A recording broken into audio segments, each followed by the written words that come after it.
Je n'ai pas compris tout de suite qu'ils étaient déjà allés trop loin. Au début, ça ressemblait à une conversation banale, presque tendre, le genre de discussion que les enfants pensent avoir le droit d'imposer quand ils estiment que le temps joue contre vous. Ils étaient assis en face de moi, dans mon propre salon, mon salon, celui que j'avais payé seul, année après année, sans aide, sans héritage, sans miracle. La table basse en bois clair portait encore la trace du café que je venais de servir. Mes mains tremblaient légèrement, mais je les ai posées bien à plat sur mes genoux pour qu'ils ne le voient pas. « Maman, il faut qu'on parle sérieusement. » Cette phrase-là, je la connaissais. Elle ne venait jamais seule.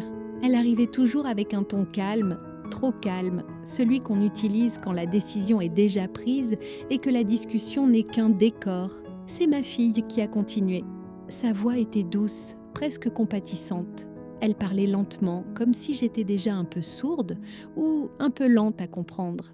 Elle m'a expliqué que ces derniers temps, il s'inquiétait pour ma sécurité, pour mon âge, pour l'avenir, des mots vagues, choisis avec soin, des mots qui ne signifient rien, mais qui font peur quand on les aligne correctement. Mon fils, lui, restait silencieux. Il hochait la tête de temps en temps, les bras croisés, le regard fuyant. Je l'ai reconnu, ce regard. Il l'avait déjà quand il était enfant et qu'il savait qu'il avait fait quelque chose de mal, mais qu'il espérait que quelqu'un d'autre parlerait à sa place. Puis le mot est tombé. Maison de retraite? Pas brutalement, non. Ils l'ont enveloppé dans du coton, une résidence, confortable, sécurisée, avec du personnel qualifié, des gens de mon âge, des activités, comme si j'avais demandé quoi que ce soit, comme si je m'étais plainte de vivre seule, comme si je n'étais plus capable de gérer ma propre existence. Je me souviens très précisément de la sensation dans ma poitrine à cet instant-là. Ce n'était pas de la tristesse, pas encore, c'était une forme de vide, un décrochage. Comme si, d'un coup, je n'étais plus assise à la table avec eux, mais légèrement en dessous, déjà reléguée. J'ai demandé pourquoi, simplement pourquoi maintenant. Ils ont échangé un regard, rapide, presque imperceptible. Mais je l'ai vu.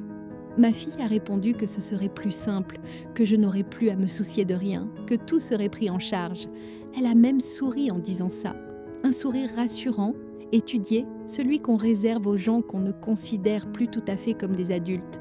J'ai alors compris une chose essentielle. Ce n'était pas une proposition, c'était un plan. Ils ont commencé à parler d'organisation, de délais, de visites possibles.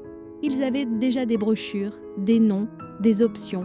Pendant qu'ils parlaient, je les regardais l'un après l'autre et une pensée s'est imposée à moi, froide et claire. Ils avaient préparé tout cela sans moi. Je me suis entendue dire que je voulais réfléchir, que j'avais besoin de temps. Mon fils a soupiré, pas fort, juste assez pour montrer que je compliquais les choses. Ma fille a posé sa main sur la mienne, un geste faussement tendre, et m'a répondu que le temps, justement, était un luxe. C'est là qu'elle a prononcé la phrase qui a tout changé. « De toute façon, maman, avec ton âge, ce n'est plus vraiment toi qui dois gérer l'argent. » L'argent, enfin. Je n'ai rien répondu. Pas parce que je n'avais rien à dire, mais parce que je sentais quelque chose se mettre en place en moi. Une lucidité nouvelle, brutale. Il ne parlait pas de moi, il parlait de ce que je possédais, de ce que je représentais sur un relevé bancaire, sur un acte notarié, sur une ligne comptable. Je les ai laissés finir, j'ai hoché la tête. J'ai même esquissé un sourire fatigué, celui qui rassure, celui qui donne l'impression qu'on accepte. À ce moment-là, ils ont cru avoir gagné. Ils ne savaient pas encore que je venais de prendre ma première décision. Après leur départ, le silence est retombé dans l'appartement avec une lourdeur étrange. Pas un silence paisible, un silence qui observe. Je suis restée assise longtemps, sans bouger, à fixer la place qu'ils occupaient encore quelques minutes plus tôt. Les coussins du canapé avaient gardé la forme de leur corps, comme une preuve qu'ils étaient bienvenus ici, non pas en enfants, mais en décideurs. Je me suis levée lentement et j'ai fait quelque chose de très simple. J'ai fait le tour de chez moi, pas comme on se promène, comme on vérifie. La cuisine d'abord, propre, rangée, fonctionnelle. Le réfrigérateur plein, les factures payées, rien de dangereux. Rien de négligé. Ensuite, la salle de bain. La trousse de médicaments bien organisée, les ordonnances à jour, aucun oubli. Puis le salon, les fenêtres, les rideaux, la porte d'entrée. J'ai vérifié la serrure, par réflexe. Elle fonctionnait parfaitement. Il parlait de sécurité. Je vivais dans la mienne. Je me suis arrêtée devant le miroir de l'entrée. Une femme âgée, oui, des cheveux gris, des rides que je connaissais par cœur. Mais mes yeux étaient clairs, présents, rien d'absent, rien de confus.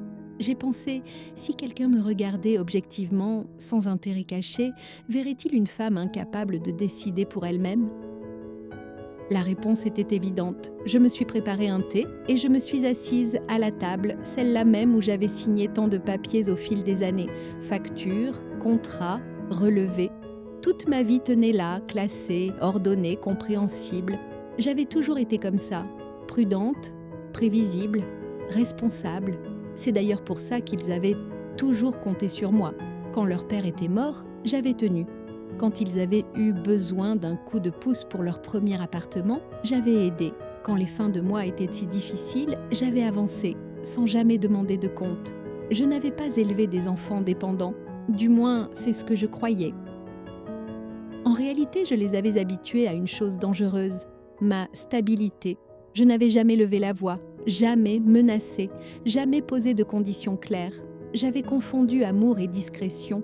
Et ils avaient confondu discrétion et faiblesse. Assise là, tasse entre les mains, j'ai repensé à certaines phrases entendues ces derniers mois, des remarques anodines en apparence. Tu devrais peut-être simplifier tes affaires ? À ton âge, c'est lourd à gérer. On pourrait t'aider pour tout centraliser. Je les avais laissés passer, parce qu'on ne soupçonne pas ses propres enfants, pas avant. Ce jour-là, tout a pris une autre couleur. Je me suis souvenu d'un document que mon fils m'avait demandé de regarder quelques semaines plus tôt.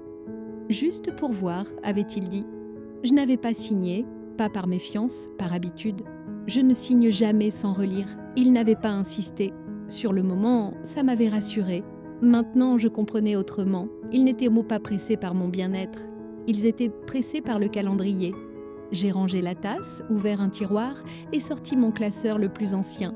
Celui que personne ne consultait jamais. J'ai feuilleté lentement, sans stress, j'avais tout le temps. Contrairement à eux, je n'étais pas dans l'urgence. À mesure que je tournais les pages, une certitude s'installait. On pouvait me déplacer physiquement peut-être, mais on ne pouvait pas m'effacer. Pas sans mon accord, pas encore. J'ai levé les yeux vers la fenêtre. Dehors, la vie continuait normalement. Les gens marchaient, parlaient, vivaient. Personne ne savait qu'à cet instant précis, une vieille femme venait d'être mise à l'écart par les siens. Et pourtant, je ne me sentais pas brisée. Je me sentais éveillée. Ils avaient un peu cru m'enfermer dans une décision. En réalité, ils venaient de m'offrir une clarté que je n'avais jamais eue auparavant. Je n'ai pas pleuré ce soir-là. J'ai réfléchi, longtemps, calmement, et surtout, en silence. Les jours suivants, ils ont changé de ton. Plus de douceur exagérée, plus de phrases enveloppées. À la place, une forme d'efficacité froide, presque administrative. Comme si, une fois la décision annoncée, il ne restait plus qu'à l'exécuter. Ma fille m'appelait tous les 2 jours, toujours à des heures précises, toujours pressée. Elle ne demandait plus comment j'allais. Elle demandait si j'avais réfléchi, si j'avais pris rendez-vous avec le médecin, si j'avais commencé à trier mes affaires. « Il faudra penser à ce que tu emmènes, maman, on ne peut pas tout garder. » Cette phrase m'a frappée plus que je ne voulais l'admettre. Pas seulement parce qu'elle parlait d'objets, elle parlait de moi, de ce qui, selon elle, méritait encore d'exister. Mon fils, lui, préférait les messages, courts, fonctionnels, des liens vers des sites, des photos de chambre, des tableaux comparatifs. Il ne disait plus « tu », il disait « il faudrait », il serait préférable, comme s'il s'adressait déjà à quelqu'un d'autre. Un après-midi, ils sont revenus ensemble, sans prévenir. Je n'ai pas ouvert tout de suite, je les ai regardés par l'entrebâillement du rideau. Ils attendaient sur le palier, droit, sur 2. Ils savaient que je finirais par ouvrir. Quand je l'ai fait, ma fille est entrée directement, comme chez elle. Elle a regardé autour, évaluant l'espace, les meubles, les étagères. Mon fils est resté près de la porte, téléphone à la main. « On a pris de l'avance », a-t-elle dit. « C'est mieux comme ça. » Elle a posé un dossier sur la table, épais, trop épais pour être improvisé. Des formulaires, des autorisations, des mots compliqués, mandat, gestion, accompagnement. Je me suis assise, lentement, sans toucher au dossier. « Vous avez déjà tout préparé ?» ai-je dit. Elle a souri, un sourire nerveux. « C'est pour t'éviter le stress. » Le stress, comme si je ne reconnaissais pas cette stratégie, comme si je n'avais jamais vu des gens décider à la place des autres sous couvert de bienveillance. Ils ont commencé à m'expliquer les étapes, le médecin, l'évaluation, les signatures. Mon fils parlait vite, comme s'il récitait quelque chose appris par cœur. Ma fille hochait la tête à chaque phrase, ajoutant parfois un détail, un argument. Je les ai laissés parler. À un moment, j'ai demandé ce qu'il adviendrait de l'appartement, un court silence, presque imperceptible. Puis mon fils a répondu que ce serait plus simple de le louer pour financer la résidence, que ce serait temporaire, bien sûr, qu'on verrait plus tard. Plus tard, ce mot-là, je l'ai entendu toute ma vie. Il signifie rarement ce qu'on prétend. Et mes comptes ? Ai-je demandé. Ma fille a posé sa main sur le dossier. Justement, on pensait qu'il serait plus raisonnable qu'on s'en occupe pour toi, tu sais, pour éviter les erreurs. Les erreurs, je les ai regardées l'un après l'autre. J'ai cherché dans leur visage une trace de doute, de gêne, quelque chose qui trahirait une hésitation. Je n'ai rien trouvé, ils étaient déjà ailleurs, déjà dans l'après. Dans un futur où je n'étais plus un sujet mais un paramètre, j'ai dit que je voulais du temps. Encore, cette fois, ma fille a perdu patience. Juste une seconde, assez pour que ça se voie. Maman, il faut être réaliste. Réalisme, voilà le mot qu'on utilise quand on veut faire taire quelqu'un. Ils sont repartis en laissant le dossier sur la table, comme un avertissement, comme une évidence. Après leur départ, je n'ai pas touché au papier. Je les ai regardés de loin.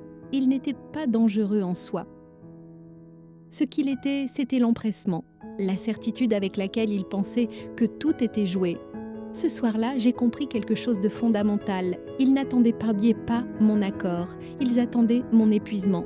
Et je savais, avec une clarté presque dérangeante, que si je ne faisais rien, si je continuais à me taire par habitude, ils finiraient par obtenir exactement ce qu'ils voulaient. Alors j'ai fait ce que je n'avais jamais fait auparavant. Je n'ai rien dit et j'ai commencé à compter. À partir de ce jour-là, j'ai commencé à écouter autrement. Pas seulement ce qu'ils disaient, mais ce qu'ils ne disaient pas. Les silences, trop longs, les réponses trop rapides. Les phrases qui évitaient certaines questions comme on évite un trou dans la route. Quand ma fille m'appelait, elle parlait beaucoup de confort, de tranquillité, de simplicité, mais jamais de choix, jamais de ce que je voulais vraiment. Et surtout, jamais de durée. Rien n'était défini. Tout était flou, sauf une chose. Je devais sortir de ma vie actuelle. Mon fils, lui, posait désormais des questions très précises. Pas sur ma santé, pas sur mon moral, sur les détails. Tu as toujours ce compte-là ou tu l'as fermé ? Les assurances, elles sont toutes au même endroit. Tu as encore les papiers de l'appartement. Il appelait ça s'organiser. Moi, j'appelais ça cartographier. Un matin, j'ai reçu un message de ma fille. On a besoin de savoir exactement combien tu dépenses par mois pour anticiper. Anticiper quoi exactement ? Ma longévité, ma disparition ? Je n'ai pas répondu tout de suite. J'ai posé le téléphone sur la table et je me suis assise en face, comme si l'appareil pouvait me voir. Je me suis rendu compte que depuis des semaines, il ne me parlait plus comme à une mère, mais comme à un dossier en cours de traitement. Ce jour-là, j'ai ouvert tous mes classeurs. Pas avec panique, avec méthode. J'ai noté les comptes, les montants, les accès, les signatures autorisées, les procurations. Tout ce que j'avais accordé par confiance, parfois sans même m'en souvenir précisément. J'ai découvert que certaines choses avaient été mises en place progressivement, presque doucement, comme on serre un étau sans faire de bruit. Une procuration partielle ici, un mot de passe partagé là, une aide administrative devenue habitude. Rien d'illégal, rien de frontal. Juste suffisamment pour que, le moment venu, je sois contournable.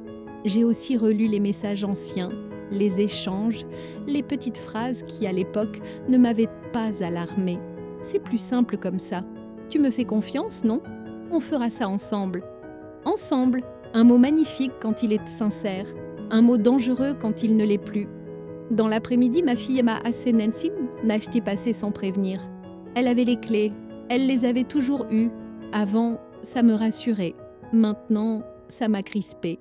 Elle s'est assise, a regardé l'heure, puis moi. Tu n'as pas répondu à mon message.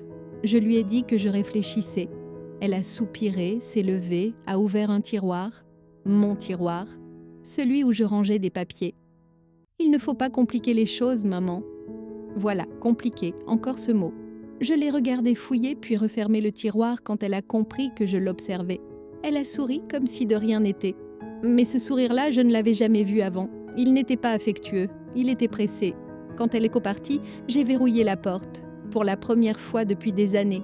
Je me suis assise et j'ai compris une vérité simple, presque brutale. Ils n'avaient pas besoin que je sois d'accord. Ils avaient seulement besoin que je sois fatiguée, confuse, lente, et je ne l'étais pas encore. Ce soir-là, j'ai pris une feuille blanche et j'ai écrit 3 choses, ce que je contrôle encore, ce qu'ils pensent contrôler, ce qu'ils ignorent totalement. En regardant la 3e colonne, j'ai senti quelque chose que je n'avais pas ressenti depuis longtemps. Pas de peur, pas de colère, une détermination froide, calme, précise. Il croyait me conduire doucement vers la sortie. En réalité, il venait de m'indiquer exactement où regarder, et je regardais très attentivement. Ils ont senti que quelque chose leur échappait le jour où j'ai commencé à poser des questions. Pas des questions agressives, pas des accusations, des questions simples, presque naïves, formulées avec calme. Celles qui obligent l'autre à réfléchir avant de répondre. Je l'ai fait d'abord avec mon fils. Il m'avait appelé pour me rappeler un rendez-vous médical qu'il avait lui-même pris pour moi sans me demander mon avis. Je l'ai laissé parler, puis je lui ai demandé très doucement pourquoi il avait choisi ce médecin-là. Il a hésité, 1 seconde de trop. Il a répondu que c'était plus pratique, plus rapide, qu'il connaissait bien le cabinet. Je lui ai alors demandé pourquoi ce médecin travaillait régulièrement avec des établissements spécialisés. Sa voix a changé, à peine, mais assez pour que je l'entende. « Tu te fais des idées, maman ». Cette phrase-là, je la connaissais aussi. On l'utilise quand on veut disqualifier ce que l'autre ressent sans avoir à argumenter. Avec ma fille, c'était différent. Elle devenait plus directe, plus sèche. Elle supportait mal que je ne suive plus le rythme qu'elle imposait. Un soir, au téléphone, elle m'a dit que je compliquais inutilement les choses, que je refusais d'accepter la réalité. Je lui ai demandé quelle réalité, exactement. Elle a répondu sans détour cette fois, « Tu n'as plus l'énergie pour gérer tout ça. » Ce n'était plus de l'inquiétude, c'était un verdict. Je lui ai alors dit quelque chose que je n'avais jamais dit auparavant. Je lui ai dit que tant que je n'étais pas sous tutelle, tant que je n'avais pas été déclarée incapable, toutes les décisions me concernaient encore. Le silence à l'autre bout du fil a été long, trop long.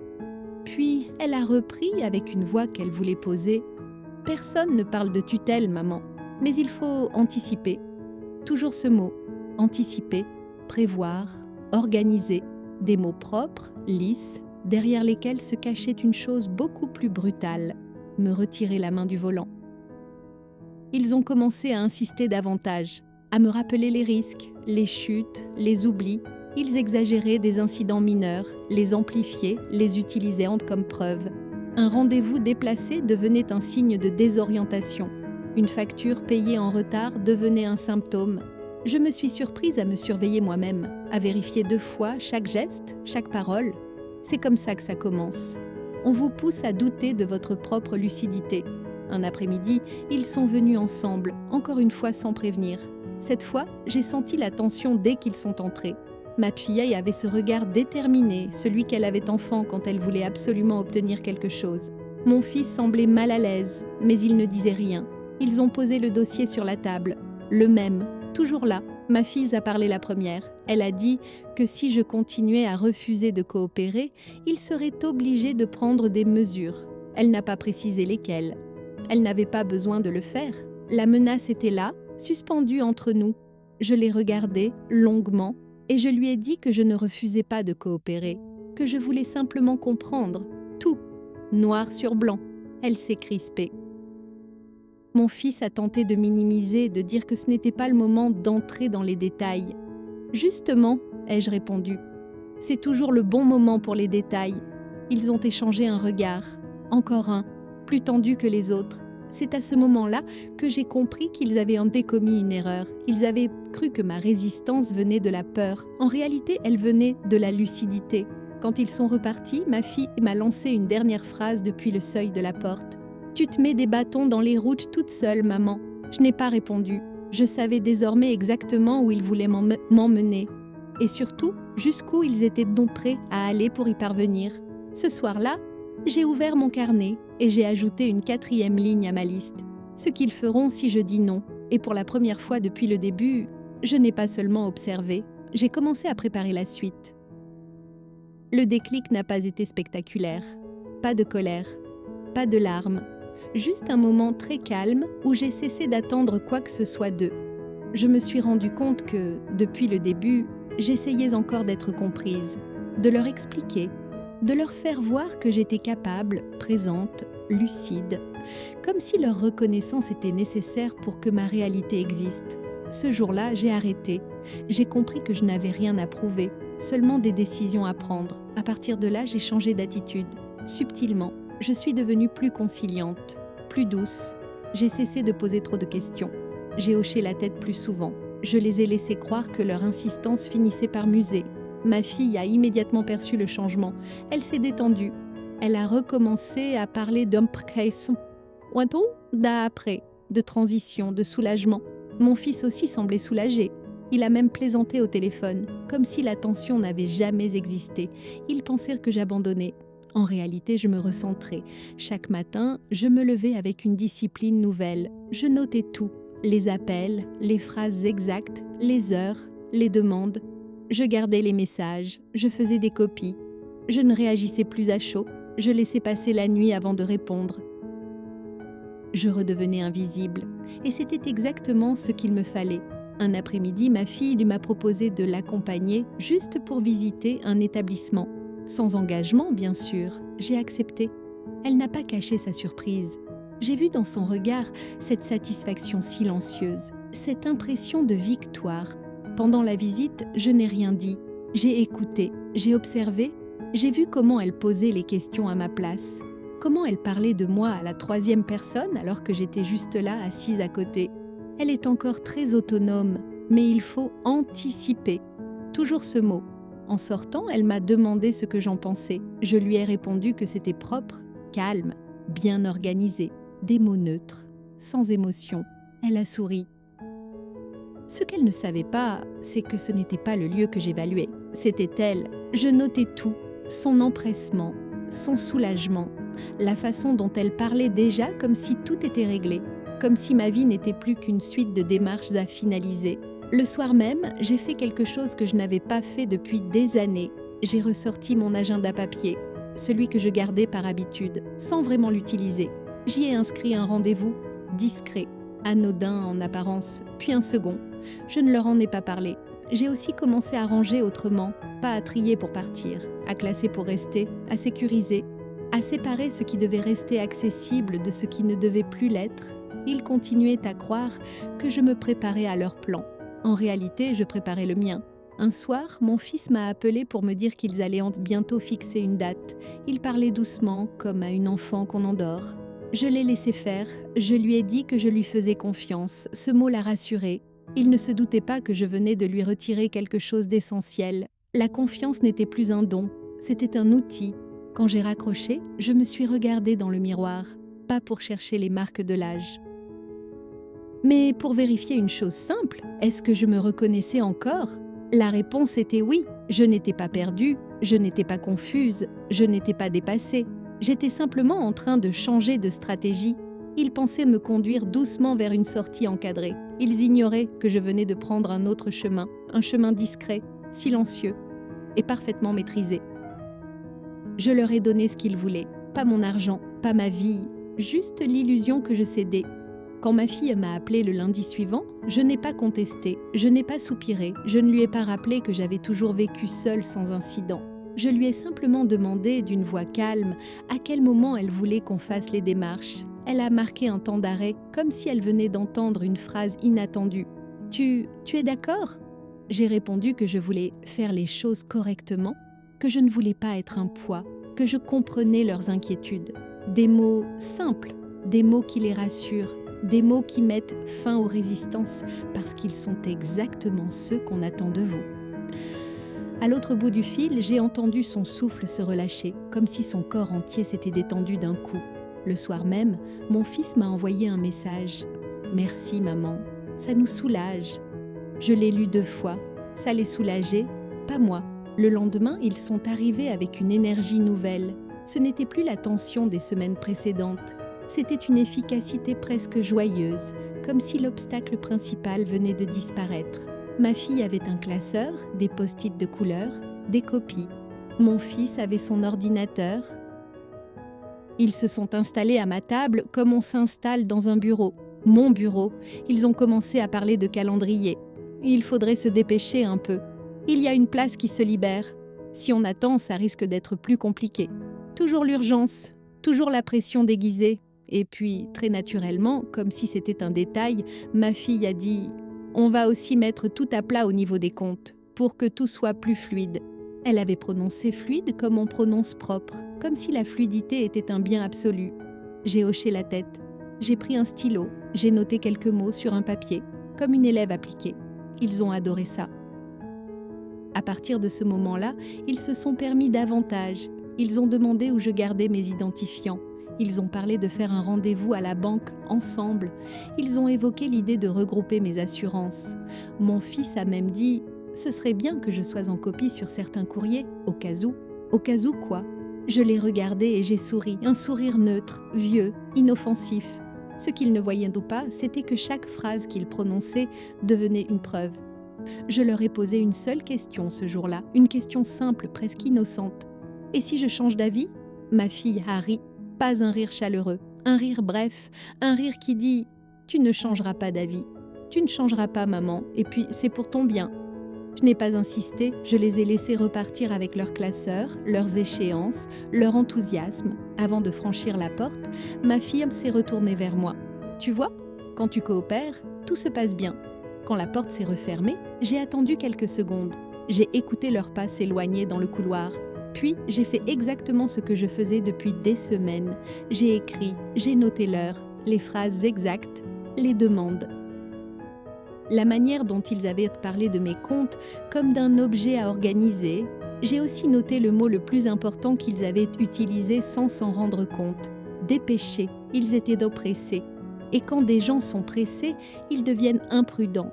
Ce soir-là, j'ai sorti mon téléphone, j'ai ouvert mon agenda et j'ai confirmé les rendez-vous que j'avais préparés en silence. Je n'ai prévenu personne. Je n'avais plus besoin de leur demander l'autorisation de vivre ma propre vie. Ils venaient de croire que je leur ouvrais la porte. En réalité, je venais de les laisser entrer dans un couloir où chaque pas les conduirait exactement là où je voulais. Sans bruit, sans conflit, et sans qu'ils comprennent pour l'instant qu'ils avaient déjà commencé à perdre. Les jours qui ont suivi ont été parmi les plus calmes de toute cette histoire. Pas calmes en apparence, calmes à l'intérieur. Je savais désormais exactement ce que je faisais, et cette certitude changeait tout. Je dormais mieux, je mangeais mieux. Je répondais aux appels sans cette boule dans la poitrine qui m'accompagnait jusque-là. Ils croyaient que c'était parce que j'acceptais la situation. En réalité, c'était parce que je reprenais le contrôle. Je passais mes matinées seule, sans téléphone, sans bruit. J'ouvrais les dossiers un par un, pas dans la précipitation, avec une précision presque clinique. Je relisais chaque document comme si je ne l'avais jamais vu. Chaque clause, chaque signature, chaque date. Je me suis rendu compte que je connaissais parfaitement mes affaires, mieux que je ne l'avais jamais cru. Je savais pourquoi chaque compte existait, pourquoi chaque choix avait été fait. Rien n'était le fruit du hasard. Ce qui avait changé, ce n'était pas ma capacité à comprendre, c'était leur perception de moi. J'ai noté quelque chose d'essentiel. Tout reposait sur une idée fausse. Ils partaient du principe que j'étais passive, que je subissais, que je réagissais. Ils ne concevaient pas que je puisse agir sans les prévenir. J'ai pris rendez-vous. Pas un rendez-vous spectaculaire, un rendez-vous discret posé en milieu de matinée, à une heure où personne ne m'appelait jamais. J'y suis allée seule, comme toujours. J'ai posé des questions claires, sans émotion, sans accusation. J'ai demandé ce que je pouvais faire, ce que je pouvais modifier, ce qui dépendait encore uniquement de moi. Les réponses ont été simples, presque rassurantes. Je n'étais pas enfermée, je n'étais pas coincée, je n'étais pas en retard. J'avais juste attendu trop longtemps pour regarder les choses en face. En sortant, je me suis arrêtée dans un café. J'ai pris le temps. J'ai observé les gens autour de moi. Des femmes plus jeunes, des hommes pressés, des conversations banales. Personne ne voyait une femme sur le point d'être placée. Personne ne voyait une personne fragile. Il voyait une femme assise seule, droite, concentrée. De retour chez moi, j'ai commencé à déplacer certaines choses. Pas des meubles, des informations. J'ai changé des classements, séparé ce qui devait l'être, simplifié certains accès, complexifié d'autres. Toujours sans bruit. Ma fille m'appelait régulièrement. Elle voulait savoir si j'avais avancé. Je lui répondais que oui. C'était vrai. Elle me demandait si tout allait bien. Je disais que oui aussi. C'était encore plus vrai. Mon fils, lui, devenait presque cordial. Il me parlait de choses banales, du travail, de la météo, comme si la situation était déjà réglée, comme s'il n'y avait plus rien à craindre.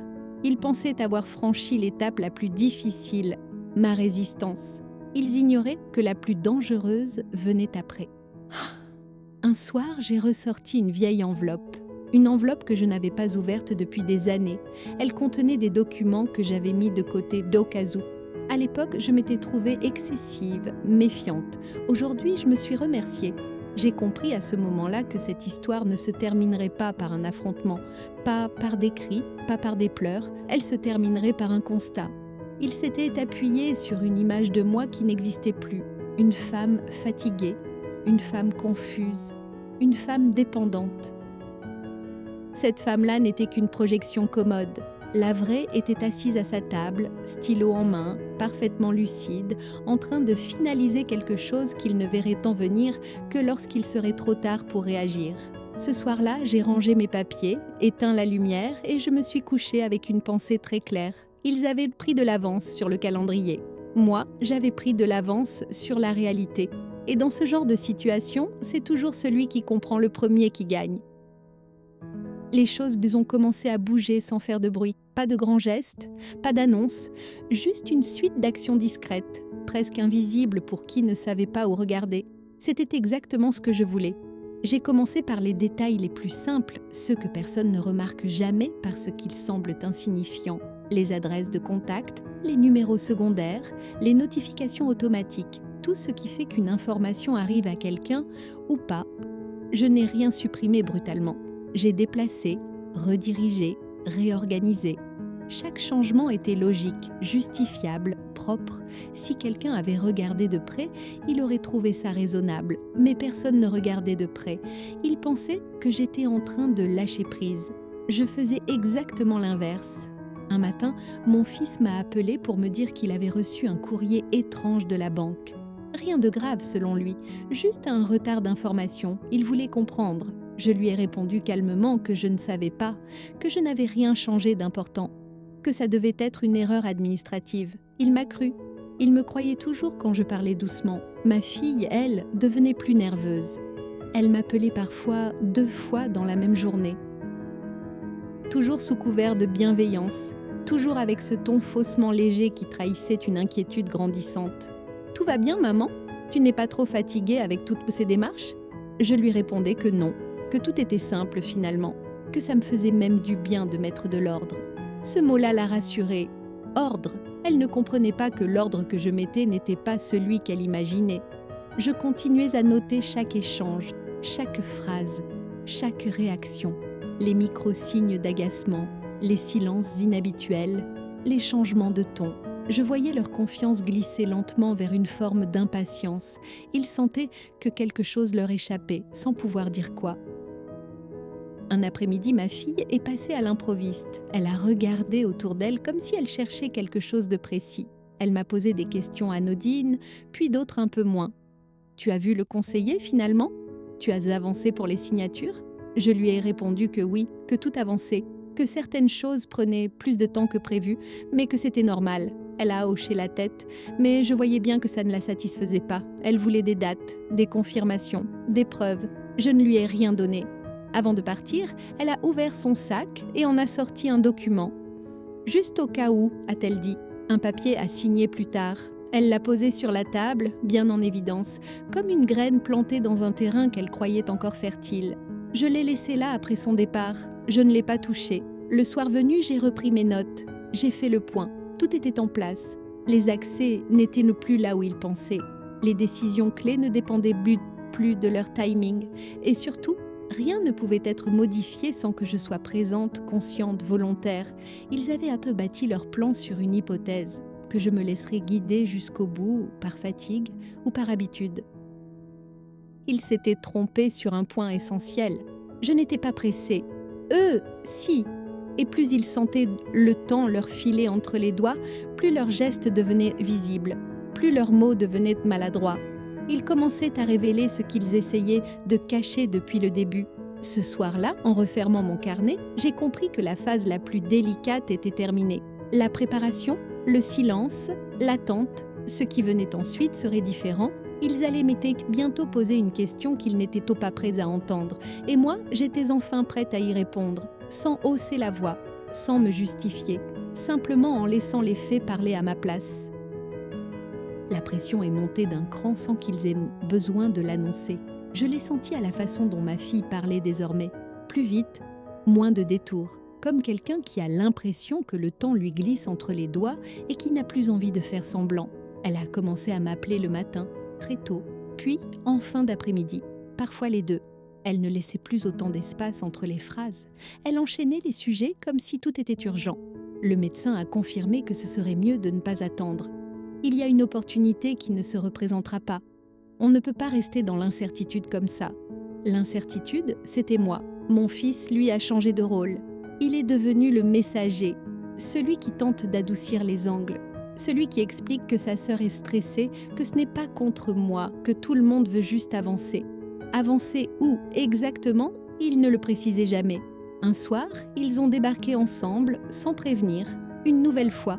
Cette fois-là, ils n'ont même pas fait semblant d'être détendus. Ma fille est entrée droite, tendue, le regard fixe. Mon fils fermait la porte derrière lui, comme pour enfermer la discussion dans l'appartement. Elle s'est assise immédiatement. Il faut qu'on règle ça maintenant.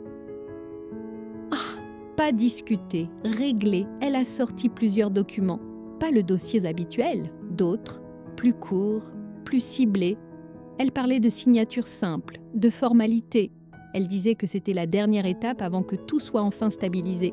Je l'ai laissé parler. Je l'ai laissé toujours parler. Quand elle a fini, j'ai posé une question très précise, une seule. Pourquoi êtes-vous aussi pressé? Le silence a été immédiat, brutal. Mon fils a ouvert la bouche, puis l'a refermée. Ma fille, elle a détourné le regard une fraction de seconde, assez pour que je le voie. Elle a répondu que ce n'était pas de la précipitation, mais du bon sens, que plus on attendait, plus les choses devenaient compliquées, que je devais leur faire confiance. Toujours cette demande, faire confiance. Je lui ai alors dit quelque chose de très simple, sans accusation, sans émotion. J'ai pris des dispositions. Elle s'est figée. Quelles dispositions? J'ai répondu que j'avais fait ce que toute personne raisonnable ferait, que j'avais organisé mes affaires pour être sûre que tout soit clair, sécurisé, conforme à ce que je voulais. Mon fils a immédiatement demandé si j'avais signé quelque chose. Ma fille m'a demandé avec qui j'avais parlé. Ils ne cherchaient plus à me rassurer. Ils cherchaient à comprendre ce qu'ils avaient perdu. Je leur ai dit que tout était en ordre, que rien n'avait été fait dans la précipitation, que tout était parfaitement légal. Je n'ai rien ajouté. Ma fille s'est levée brusquement. Elle a commencé à marcher dans le salon comme si elle cherchait une issue. Elle parlait plus fort maintenant. Elle disait que je faisais une erreur, que je me compliquais la vie, que je risquais de tout gâcher. Gâcher quoi? Je l'ai regardée et je lui ai dit calmement que je ne gâchais rien, que je protégeais simplement ce qui m'appartenait encore. Cette phrase-là a tout changé. Mon fils a tenté d'intervenir. Il a parlé de famille, de solidarité, de tout ce que j'avais fait pour eux, comme si cela me liait à une obligation éternelle. Je l'ai laissé finir, puis j'ai répondu que justement, après tout ce que j'avais fait, je méritais qu'on respecte mes choix. Il ne s'attendait pas à cette fermeté tranquille. Ma fille a alors dit quelque chose qu'elle n'aurait jamais dû dire, une phrase lâchée trop vite, trop crue, une phrase qui révélait enfin le fond de leur pensée. « Tu ne te rends pas compte des conséquences pour nous, pas pour moi. » À cet instant précis, j'ai su que je n'avais rien imaginé, que tout était exactement comme je l'avais compris depuis le début. Ils n'étaient pas inquiets de mon avenir. Ils étaient inquiets de perdre le contrôle. Quand ils sont repartis ce soir-là, la tension était restée suspendue dans l'air. Ils n'avaient rien obtenu. Pire encore, ils avaient compris que le terrain avait changé sous leurs pieds. Je suis restée seule dans le salon, debout, parfaitement calme. La phase de pression venait de commencer et elle allait s'intensifier. Mais maintenant, ce n'était plus moi qui attendais, c'était eux. Ils ont changé de méthode. Quand la pression frontale n'a plus fonctionné, ils ont tenté autre chose, quelque chose de plus insidieux, plus sournois, quelque chose qui ne passait plus par moi directement. Je l'ai compris le jour où une voisine est montée me voir, l'air gêné, presque coupable. Elle s'est assise sur le bord de la chaise et a tourné sa tasse entre ses mains avant de parler. Elle m'a dit que ma fille l'avait appelée, juste pour prendre des nouvelles, qu'elle s'inquiétait pour moi, qu'elle trouvait que je semblais fatiguée ces derniers temps. Fatiguée. Je l'ai remerciée pour son inquiétude. J'ai souri, j'ai rassuré, ma voisine s'est repartie soulagée. Mais moi, je suis restée longtemps debout au milieu du salon, immobile. Ils élargissaient le cercle. Dans les jours qui ont suivi, les appels ont commencé à arriver de partout. Une cousine éloignée, une ancienne amie, même mon médecin traitant a laissé un message me demandant de faire le point. Tous utilisaient les mêmes mots, presque les mêmes phrases, comme si un script circulait. Je n'ai confronté personne, j'ai noté. Ma fille, elle, se faisait plus douce au téléphone. Trop douce. Elle me demandait si je me sentais seule, si je dormais bien, si je n'avais pas peur de finir isolée. Elle parlait de protection, d'amour, de ce qu'elle faisait pour moi. Mon fils n'appelait presque plus, il laissait faire. Il attendait que l'usure fasse son travail. Puis est arrivé le coup suivant. Un courrier officiel, pas agressif, pas menaçant, juste une convocation, une évaluation, un rendez-vous recommandé pour discuter de ma situation globale, santé, logement, finances, le tout présenté comme une démarche préventive. Ils avaient actionné une autre porte. Quand ma fiche m'a appelée ce soir-là, sa voix tremblait légèrement. Elle a dit qu'elle ne comprenait pas pourquoi je résistais autant, qu'il faisait tout ça par inquiétude, qu'elle avait peur pour moi. Je l'ai laissé parler jusqu'au bout. Puis je lui ai demandé calmement si cette évaluation venait d'elle. Silence. Elle a fini par répondre que c'était une initiative collective, que plusieurs personnes s'étaient inquiétées, qu'elle n'avait fait que suivre les conseils. Suivre les conseils. Je lui ai alors dit quelque chose que je n'avais encore jamais formulé à voix haute à haute. Je lui ai dit que chaque fois qu'elle parlait de mon bien, elle oubliait de me demander ce que j'en pensais, que chaque démarche avait été lancée sans mon consentement explicite, que ce qu'elle appelait de l'aide ressemblait de plus en plus à une prise de contrôle. Elle s'est braquée. Elle a dit que j'exagérais, que je voyais le mal partout, que je devenais paranoïaque. Ce mot-là, paranoïaque, je n'ai pas élevé la voix, je n'ai pas argumenté. Je lui ai simplement dit que je me rendrais à ce rendez-vous. Seule, elle a protesté immédiatement. Elle a dit que ce serait mieux qu'elle soit là, que ce serait plus rassurant, que les choses iraient plus vite, toujours plus vite. Je lui ai répondu non, doucement, fermement. Ce refus-là était différent des autres. Il n'était pas hésitant. Il n'était pas justifié. Il était définitif. Après avoir raccroché, j'ai ressenti quelque chose de nouveau. Pas de la peur, pas de la colère, une certitude glaciale. Ils n'allaient plus attendre que je cède. Ils allaient tenter de me faire passer pour quelqu'un qui n'était plus capable de décider. Et moi, je savais exactement ce que cela impliquait. Ce soir-là, j'ai relu toutes mes notes depuis le début. Chaque appel, chaque phrase, chaque tentative indirecte, tout formait désormais un ensemble cohérent. Ils avaient franchi une ligne. Et à partir de cet instant précis, il n'était plus question de stratégie discrète ou de patience silencieuse. La suite ne se jouerait plus dans les demi-mots. Elle se jouerait dans un cadre qu'ils croyaient de maîtriser. Mais cette fois, je serais prête. Et eux, beaucoup moins qu'ils ne l'imaginaient. Je suis allée au rendez-vous comme prévu. Seule, je me suis habillée simplement, avec soin, pas pour impressionner, pour être exacte, chaque détail comptait. Pas de précipitation, pas d'excès. Je voulais être irréprochable, mais surtout fidèle à ce que j'étais réellement. Dans la salle d'attente, il y avait d'autres personnes âgées. Certaines semblaient perdues, d'autres résignées. J'ai observé leur visage et j'ai compris ce que mes enfants espéraient provoquer chez moi. Ce moment où l'on baisse les épaules, où l'on laisse quelqu'un d'autre décider parce que c'est plus facile. Ce moment n'est jamais venu. Quand on m'a appelée, je suis entrée sans hésiter. J'ai répondu aux questions calmement, précisément. J'ai expliqué mon quotidien, mes habitudes, mes comptes, ma gestion. Je n'ai rien enjolivé, je n'ai rien dramatisé. J'ai simplement décrit les faits. À un moment, on m'a demandé pourquoi mes enfants étaient si présents dans certaines démarches récentes. J'ai répondu que je les aimais, mais que leur inquiétude avait pris une place excessive, que certaines décisions avaient été envisagées sans moi, que je souhaitais rester autonome tant que je le pouvais. Personne n'a levé les yeux au ciel. Personne n'a pris de notes alarmantes. Au contraire, on m'a écouté. En sortant, je n'ai pas ressenti de soulagement, seulement une confirmation. Je n'étais pas en train de lutter contre le système, j'étais en train d'y reprendre ma place. Quand je suis rentrée chez moi, il y avait un message de ma fille, court, tendu. Elle me demandait comment ça s'était passé, si tout était réglé. Je n'ai pas répondu immédiatement. Le soir, mon fils a appelé. Sa voix était hésitante. Il m'a demandé si quelqu'un avait dit quelque chose d'inquiétant, s'il y avait des décisions à venir. Il parlait vite, trop vite. Je lui ai dit que tout s'était très bien passé, que rien n'avait été décidé sans moi, que j'étais considérée comme parfaitement capable. Le silence à l'autre bout du fil a duré longtemps. Puis, il a dit « Tant mieux ».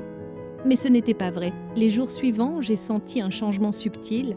Plus d'appels multiples, plus de visites surprises. Comme s'ils attendaient, comme s'ils réévaluaient. Ils avaient pu compris que leur tentative avait échoué. Alors j'ai fait ce qu'ils n'attendaient pas. Je ne les ai pas confrontés. Je ne les ai pas accusés. Je les ai laissés mariner dans l'incertitude. Je répondais poliment, brièvement. Je ne donnais plus de détails. Je ne partageais plus mes démarches. Ils n'avaient plus accès à mon rythme, à mes décisions, à mes pensées. Et plus je me retirais calmement, plus ils semblaient nerveux. Ma fille a fini par me demander directement si j'avais changé certaines choses. Elle parlait d'un ton qu'elle essayait de contrôler, mais je sentais l'agacement dessous. Je lui ai répondu que oui, j'avais fait quelques ajustements. Rien d'important, ai-je dit, juste ce qui me semblait nécessaire. Ce mot l'a rendue folle, nécessaire. Elle a insisté, elle a voulu savoir quoi exactement, avec qui, depuis quand. Je lui ai répondu que tout était en règle, que je préférais garder ça pour moi pour le moment. Pour le moment, je savais qu'ils attendaient une explosion, une justification, une erreur, quelque chose qui leur permettrait de reprendre l'initiative. Ils n'ont rien eu. À la place, ils ont obtenu le pire pour eux, le silence organisé, maîtrisé, volontaire. Ce n'était plus moi qui réagissais à leurs actions. C'était eux qui tentaient de deviner les miennes. Et dans ce renversement discret, presque invisible, la dynamique venait de changer définitivement. Ils avaient essayé de me placer. Ils avaient échoué. Ce qu'ils ne savaient pas encore, c'est que pendant qu'ils cherchaient comment reprendre la main, moi j'étais déjà en train de refermer doucement la porte sur leur accès à tout ce qui comptait vraiment. Sans colère, sans cri, juste avec une précision qu'ils n'avaient jamais imaginée possible. Le moment est arrivé plus vite que je ne l'aurais cru, pas avec fracas, pas avec une dispute, avec une question. C'est mon fils qui l'a posée. Un appel en fin d'après-midi. Sa voix était tendue, contrôlée, trop contrôlée. Il a tourné autour du sujet pendant quelques minutes, parlant de choses sans importance, puis il a fini par lâcher, presque distraitement. « Dis, maman, tu n'aurais pas changé quelque chose au niveau des comptes ?» Je me souviens très bien de ce moment. J'étais assise à la table de la cuisine, la lumière de fin de journée entrant par la fenêtre. J'ai pris le temps de poser ma tasse avant de répondre. Je lui ai demandé pourquoi il me posait la question. Il a hésité. Puis, il a dit qu'il y avait eu un problème technique, que certains accès ne fonctionnaient plus comme avant. Rien de grave selon lui, juste étrange, étrange. Je lui ai répondu calmement que j'avais effectivement fait des ajustements, que c'était normal, que je réorganisais mes affaires comme toute personne sensée le ferait. Il a demandé lesquelles. Je lui ai dit que je préférais ne pas entrer dans les détails par téléphone. Le silence a été immédiat, un silence lourd, chargé, qui ne ressemblait à rien de ce que nous avions connu auparavant. Puis il a dit qu'il passerait me voir, avec sa sœur. Ce soir-là, si possible, je lui ai répondu que ce n'était pas nécessaire, que nous pouvions en parler plus tard. Il a insisté. J'ai répété non. Ce refus-là n'était pas une discussion, c'était une frontière. Ils sont quand même venus. Je les ai entendus dans le couloir, des pas rapides, une respiration saccadée. Quand j'ai ouvert la porte, ma fille est entrée sans me saluer. Son visage était fermé, son regard dur. Mon fils la suivait, plus pâle que d'habitude. Elle est allée droit au but. On n'a plus accès à rien, pas je, on. Je lui ai demandé ce qu'elle voulait dire par là. Elle a commencé à parler vite, trop vite. Elle parlait de comptes bloqués, de changements non signalés, de décisions prises sans les prévenir. Elle disait que c'était irresponsable, dangereux, inacceptable. Je l'ai laissé finir, puis je lui ai dit que tout était volontaire, que rien n'avait été fait par erreur, que j'avais simplement repris la gestion exclusive de ce qui m'appartenait. Mon fils a tenté d'intervenir. Il parlait de transparence, de confiance, de famille. Je lui ai répondu que la confiance n'autorisait pas le contrôle, que la famille n'autorisait pas la dépossession. Ma fille a perdu patience, elle a élevé la voix, elle a dit que je mettais tout le monde en difficulté, que je ne me rendais pas compte des conséquences. Encore ce mot, conséquences. Je l'ai regardée et je lui ai posé une question très simple. Quelles conséquences exactement ? Elle a ouvert la bouche, puis elle s'est arrêtée. Ce silence-là a tout dit. Je leur ai expliqué sans colère, sans triomphe, sans justification inutile. Je leur ai dit que j'avais sécurisé mes comptes, que j'avais révoqué certaines autorisations, que plus aucune décision financière ne pouvait être prise sans moi, physiquement présente et pleinement consentante. Mon fils a demandé depuis quand. Je lui ai répondu que ça n'avait aucune importance. Ma fille a alors dit quelque chose qui a définitivement fait tomber le masque. « Tu n'avais pas le droit de faire ça sans nous ?» Sans nous. Je n'ai pas haussé la voix, je n'ai pas souri non plus. Je lui ai simplement dit que j'avais tous les droits, que c'était précisément pour ça que j'avais agi. Ils ont compris à cet instant précis. Pas tout, mais l'essentiel. Ils n'avaient plus la main, ils n'avaient plus l'accès, ils n'avaient plus le levier. La conversation s'est terminée sans cri, sans porte claquée, juste avec une tension froide, irréversible. Ils sont repartis plus silencieux qu'ils n'étaient là venus. Quand la porte s'est refermée, je suis restée debout quelques secondes. Je n'ai pas tremblé, je n'ai pas douté. Ce que je ressentais n'était ni de la joie, ni du soulagement. C'était une certitude profonde. Le moment où ils pensaient reprendre le contrôle venait de se transformer en point de bascule. Et désormais, quoi qu'ils fassent, ils devraient composer avec une réalité nouvelle. Une réalité qu'ils n'avaient jamais envisagée, celle où je décidais. Ils ont demandé à me revoir 2 jours plus tard, pas chez moi, dans un café, un terrain neutre, pensait-il, un endroit où je serais moins en position. J'ai accepté. Quand je suis arrivée, ils étaient déjà là, assis côte à côte, ma fille droite, fermée, les bras croisés, mon fils légèrement penché en avant, les mains jointes, comme quelqu'un qui espère encore arranger les choses. Nous n'avons pas parlé tout de suite, j'ai commandé un café, j'ai pris mon temps. Je les ai regardés sans hostilité, sans tendresse non plus. Ma fille a commencé. Elle a dit qu'ils étaient inquiets, que la situation devenait compliquée, qu'il fallait trouver une solution raisonnable. Elle parlait lentement, pesant chaque mot, comme si elle marchait sur un terrain fragile. Mon fils a ajouté qu'il ne voulait pas de conflit, qu'il voulait simplement que tout redevienne fluide. Encore ce mot, je les ai laissés finir, puis je leur ai dit que je comprenais leur malaise, que ce que j'avais fait les avait surpris, déstabilisés même. Ils ont hoché la tête, encouragés, alors j'ai continué. Je leur ai dit que pendant des semaines, des décisions avaient été prises sans moi, que des démarches avaient été lancées sans mon accord, que j'avais été traitée comme quelqu'un qu'on devait gérer, pas écouter. Ma fille a voulu intervenir. Je l'ai arrêtée d'un geste calme. Je lui ai dit que je n'avais jamais refusé l'aide, que j'avais refusé le contrôle, que ce qu'ils avaient appelé protection ressemblait, de l'intérieur, à une mise à l'écart progressive. Elle a nié, d'abord, puis moins fermement. Je leur ai expliqué que reprendre la gestion exclusive de mon argent n'était pas une punition, ni une vengeance, c'était une limite claire, posée parce qu'aucune autre n'avait été respectée. Mon fils m'a demandé si je comptais les exclure définitivement. Je lui ai répondu que non, que je n'excluais personne, que je remettais simplement chaque chose à sa place. Ma fille a serré les lèvres. Elle a dit que je leur faisais du mal, que je brisais quelque chose. Je l'ai regardée longtemps avant de répondre. Je lui ai dit que ce qui était brisé l'était depuis le moment où ils avaient décidé, sans me consulter, que ma vie devait être déplacée pour leur convenance, que ce qui faisait mal aujourd'hui, ce n'était pas ma décision, mais la perte d'un accès qu'ils considéraient comme acquis. Elle n'a pas répondu. Je leur ai dit une dernière chose, Une seule, je leur ai dit que tant que je serais capable de décider, je déciderais. Que s'ils voulaient te rester présents dans ma vie, ce serait comme des enfants, pas comme des gestionnaires, que l'argent ne serait plus jamais un sujet de discussion entre nous. Le silence qui a suivi n'était pas hostile, il était lourd, définitif. Nous avons fini nos cafés sans ajouter grand-chose. En nous levant, ma fille m'a regardée comme si elle découvrait quelqu'un qu'elle ne connaissait pas vraiment. Sur le trottoir, avant de partir, mon fils m'a dit doucement « Je ne pensais pas que tu irais aussi loin ». Je lui ai répondu que je n'étais pas allée loin, que j'étais simplement restée chez moi. Quand je suis rentrée ce soir-là, je n'ai ressenti ni victoire ni tristesse. Juste une paix étrange, le genre de paix qui vient quand on cesse de négocier sa place. La dernière étape approchait. Il ne restait plus qu'à vivre avec les conséquences. Les miennes et surtout les leurs. Ils ont disparu de mon quotidien presque naturellement.